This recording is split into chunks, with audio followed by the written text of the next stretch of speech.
Hi everyone, आज हम लोग पढ़ेंगे ग्लैंड के बारे में। ग्लैंड जो होता है वो टू टाइप्स के होते हैं, एक एक्सोक्राइन और एक इंडोक्राइन। एक्सोक्राइन में जो होता है डक्ट होता है, इंडोक्राइन में डक्ट नहीं होता है। इसके पास डक्ट होता है, ठीक है। इसके पास कोई भी ऐसा डक्ट नहीं होता है, ठीक है। देखिए ये दिख रहा होगा ग्लैंड है, ये ग्लैंड का डक्ट है। डक्ट से इसका सिक्रेशन बाहर हुआ, लेकिन इसमें कोई ऐसा डक्ट नहीं है। ये जो ग्लैंड है इसे हार्मोन बना, ये बाहर आया और ये तुरंत ब्लड वेसल्स में आ जाता है। ये इसका कोई डक्ट नहीं होता है। ये ग्लैंड में जो ब्लड वेसल्स होते हैं उसी ब्लड वेसल्स में डायरेक्ट ये भेज देता है। इसके पास कोई डक्ट नहीं होता है। जिसके पास डक्ट होता है उसको एक्सोक्राइन बोलते हैं। तो एक्सोक्राइन का ग्लैंड से क्या क्या आता है? वाटर, म्यूकस, साल्ट, एंजाइम और भी बहुत सारी चीज आते हैं।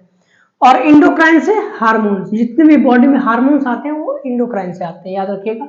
और ये एक्सोक्राइन से। अब इसका एग्जांपल देखते हैं। एक्सोक्राइन जिसमें डक्ट होता है उसका एग्जांपल है क्राइमल ग्लैंड, या उसी को टीयर ग्लैंड बोलते हैं। आंख में ऑप्थेल्मोलॉजी में अच्छे से बताए होंगे कहाँ होता है ये, लैक्राइमल ग्लैंड और टीयर ग्लैंड, जिससे वाटरी सिक्रेशन होता है, ठीक है। सिलिवरी ग्लैंड जो कि माउथ में होता है, सैलिवा निकलता है। माउथ में 3 पेयर्स होते हैं, टोटल 6 सिलिवरी ग्लैंड्स होते हैं, याद रखिए। जब हम लोग पढ़ेंगे डिटेल में तब देख लेंगे।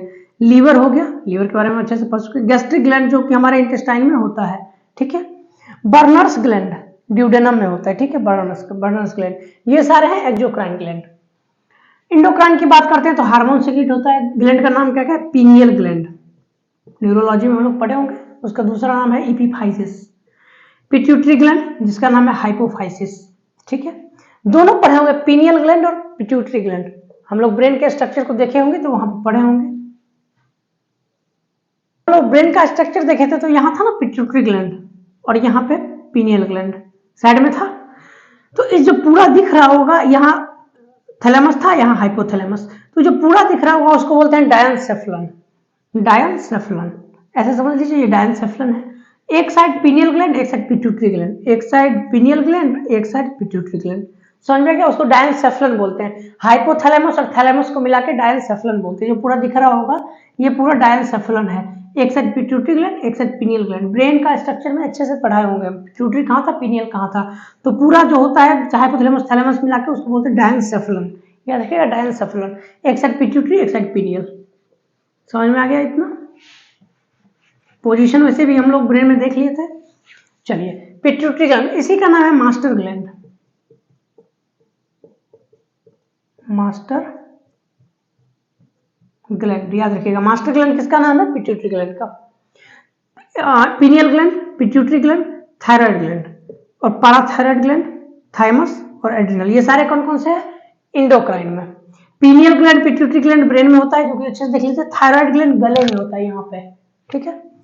पैराथायराइड, थायराइड ग्लैंड के जस्ट ऊपर होता है, 4, 2 इधर 2 इधर 4, याद रखिएगा। थायराइड ग्लैंड के जस्ट ऊपर आता है पैराथायराइड ग्लैंड, ठीक है। जैसे ये आपका ट्रैकिया हो गया,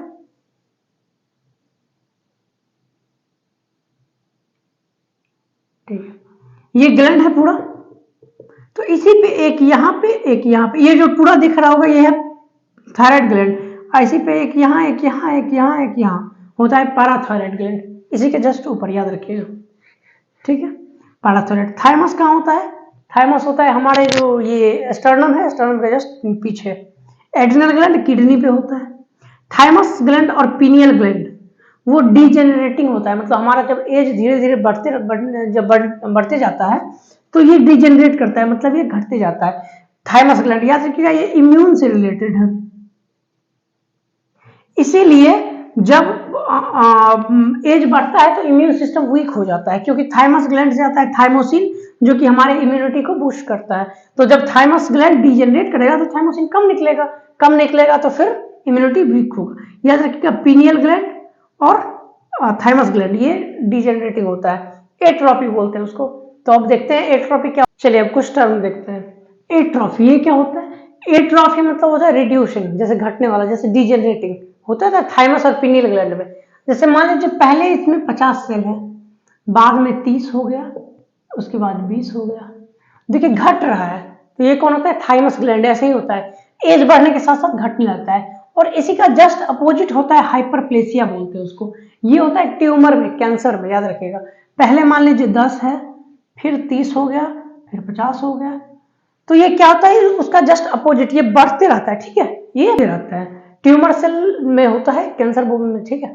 हाइपरप्लेसिया यही होता है, वो लगातार बढ़ते रहता है, संख्या भी बढ़ता है और साइज भी। इसमें साइज भी घट रहा है, देखिए साइज भी घट रहा है और संख्या भी घट रहा है। इसमें साइज भी बढ़ रहा है और काउंटिंग भी बढ़ रहा है, दोनों, संख्या और साइज दोनों। एक होता है हाइपरट्रॉफी, हाइपरट्रॉफी में बस साइज बढ़ता है, काउंटिंग सेम रहता है। देखिए इसमें भी 5, इसमें भी 5, इसमें भी 5, लेकिन साइज देखिए बढ़ रहा है, तो इसको बोलते हैं हाइपरट्रॉफी, ठीक है। कैंसर में यही होता है, इसको बोलते हैं ट्यूमर, ट्यूमर या कैंसर, याद रखिएगा यही होता है। कहते हैं मिक्स ग्लैंड के बारे में। मिक्स ग्लैंड क्या होता है, जिसमें एक्सो और इंडो दोनों का फंक्शन होगा, एक्सोक्राइन भी इंडोक्राइन भी। ये एक्सोक्राइन और इंडोक्राइन दोनों होगा, उसको बोलेंगे मिक्स ग्लैंड, ठीक है। मिक्स ग्लैंड में एग्जांपल कौन सा है, पेंक्रियाज, गोनेट्स। तो पहले पेंक्रियाज को देखते हैं, फिर गोनेट्स को देखेंगे। पेंक्रियाज, पेंक्रियाज में दो पार्ट होता है, एक्सोक्राइन और इंडोक्राइन दोनों होता है, तो मिक्स ग्लैंड में आता है। फिगर में देख लेते हैं। ये हो गया आपका एस्टमक, ये हो गया ड्यूडेनम, ये हो गया आपका पूरा पेंक्रियाज, ठीक है। यहीं पे बाइल का भी डक्ट आके जुटता है, ठीक है, तो वो हम लोग देख लिए थे। पेंक्रियाज की बात करते हैं, तो यहाँ ये जो डक्ट वाला ग्लैंड दिख रहा है उसको एक्सोक्राइन बोलते हैं, और यहाँ पे कुछ सेल दिख रहा होगा, इसका सिक्रेशन डायरेक्ट ये ब्लड वेसल्स होगा इसमें जाता है, तो इसको बोलते हैं इंडोक्राइन फंक्शन, ठीक है, इंडोक्राइन। फिगर में तो समझ में आ गया। चलिए अब बात करते हैं कि एक्सो और इंडो का काम क्या होता है। एक्सोक्राइन में दो टाइप के सेल होते हैं, एक एसिनार सेल, एक डक्ट सेल। ये सिक्रेट करते हैं पैंक्रियाटिक जूस, जो कि हमारे पेट में जो खाना पचता है उसमें हेल्प करता है, ठीक है, फूड डाइजेशन में। चलिए इंडोक्राइन का क्या पार्ट होता है। इंडोक्राइन में होता है आइसोलेट्स ऑफ लंगरहांस सेल, सेल का नाम है आइसोलेट्स ऑफ लंगरहांस। इसमें 5 टाइप के सेल होते हैं, alpha cell, beta cell, gamma cell, delta cell और ई सेल, जिसको इप्सिलॉन सेल बोलते हैं, ठीक है। तो अल्फा सेल जो सिक्रेट करता है ग्लूकागोन, यानी ये ब्लड में ग्लूकोज बढ़ाता है, हम लोग पढ़े थे ना, ग्लूकागोन ब्लड में ग्लूकोज बढ़ाएगा। बीटा सेल जो इंसुलिन सिक्रेट करता है, ब्लड में ग्लूकोज घटाता है। अब किसी में इंसुलिन नहीं बनता है तो उसके ब्लड में इंसुलिन ग्लूकोज बढ़ जाता है, तो बोलते हैं ना डायबिटीज हो गया। तो ग्लूकागोन जो है ब्लड में ग्लूकोज बढ़ाता है और बीटा सेल कम करता है, ठीक है। ये दोनों एक दूसरे के अपोजिट काम करता है। गामा सेल क्या करता है, पैंक्रियाटिक पॉलीपेप्टाइड सिक्रेट करता है। डेल्टा सेल सोमेटोस्टेटिन सिक्रेट करता है, और ई सेल या इप्सिलॉन सेल गिबरेलिन सिक्रेट करता है, ठीक है। गिबरेलिन का काम क्या है, वो हमारे भूख को जगाता है, यानी हंगर को इंड्यूस्ड करता है। कौन, गिबरेलिन, ठीक है, गिबरेलिन याद रखिएगा। अल्फा सेल जो होता है लगभग 20% के आसपास होता है, बीटा सेल 70% के आसपास होता है, गामा सेल 5% से कम होता है, डेल्टा सेल 10% से कम होता है, इप्सिलॉन सेल 1% से भी कम रहता है, इप्सिलॉन सेल, ठीक है। इतना याद समझ में आ गया पूरा। अब हम लोग देखेंगे एक और होता है मिक्स ग्लैंड में, और आता है गोनेट्स, गोनेट्स, ठीक है। चलिए अब गोनेट्स की बात करते हैं। गोनेट्स जिसमें दो होता है, टेस्टिस और ओवरी। मेल में टेस्टिस, फीमेल में ओवरी। टेस्टिस क्या है, primary sex organ of, primary sex organ of male, ये साइन मेल का था। ओवरी क्या है, primary sex organ of female, ये फीमेल का साइन था। चलिए टेस्टिस में भी दो होता है, मिक्स ग्लैंड है तो एक्सो और इंडो दोनों होगा, एक्सोक्राइन इंडोक्राइन। ओवरी में भी एक्सोक्राइन और इंडोक्राइन, ठीक है।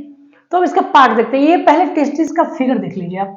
टेस्टिस जो होता है वो स्क्रोटम में होता है, बॉडी के बाहर होता है। बॉडी के बाहर इसलिए होता है क्योंकि बॉडी टेम्परेचर होता है 37 डिग्री से, लेकिन उसको 37 से 2-2.5 डिग्री कम टेम्परेचर चाहिए, ठीक है। 34.5 से 35 डिग्री सेल्सियस उसको चाहिए, तो बॉडी से बाहर रहना पड़ेगा, क्योंकि बॉडी के अंदर रहेगा तो 37 डिग्री मिलेगा, इसलिए बॉडी से बाहर रहता है। वो स्पर्म फॉर्मेशन के लिए सुटेबल है, टेम्परेचर है। चलिए एक्सोक्राइन और इंडोक्राइन। एक्सोक्राइन पार्ट क्या है, सिक्रीट स्पर्म, ये एक्सोक्राइन है।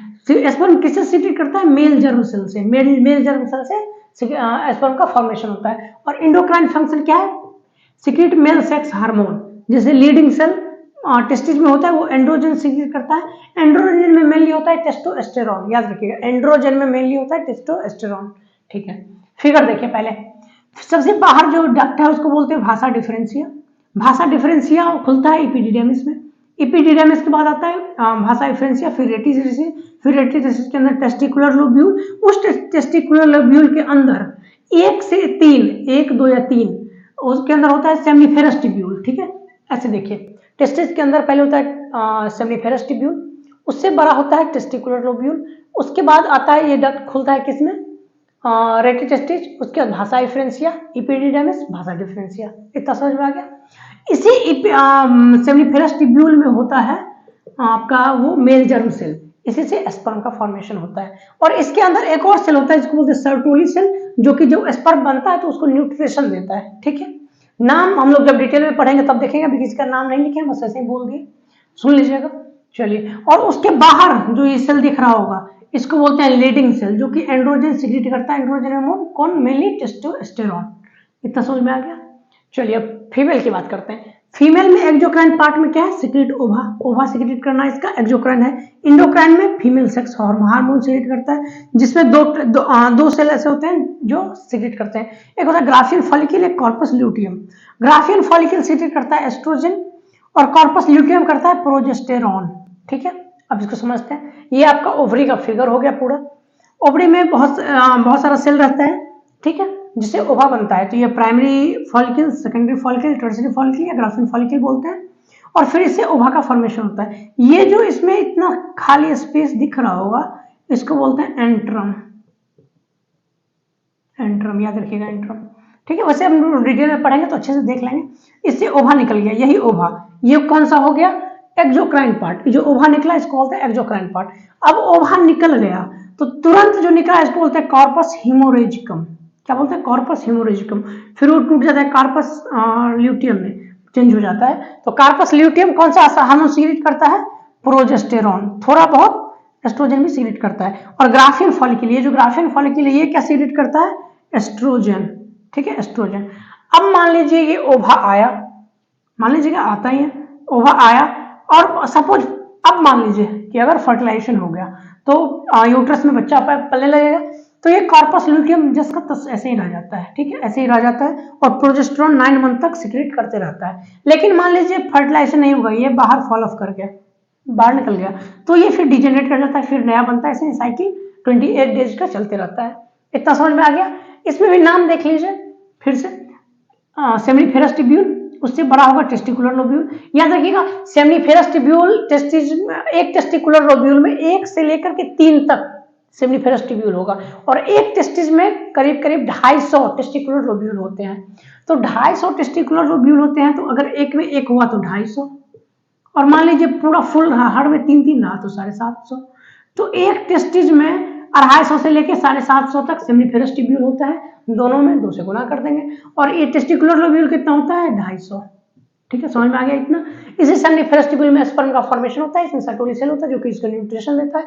इसके बाद ये आता है रेटिटेस्टिस में, रेटिटेस्टिस से आता है भाषा डिफरेंशिया में, भाषा डिफरेंशिया से एपिडिडर्मिस में, एपिडिडर्मिस से भाषा डिफरेंशिया में, और यही फाइनली यूरेथ्रा में चला जाता है, और यूरेथ्रा से ओपन होकर फिर बॉडी के बाहर आ जाता है।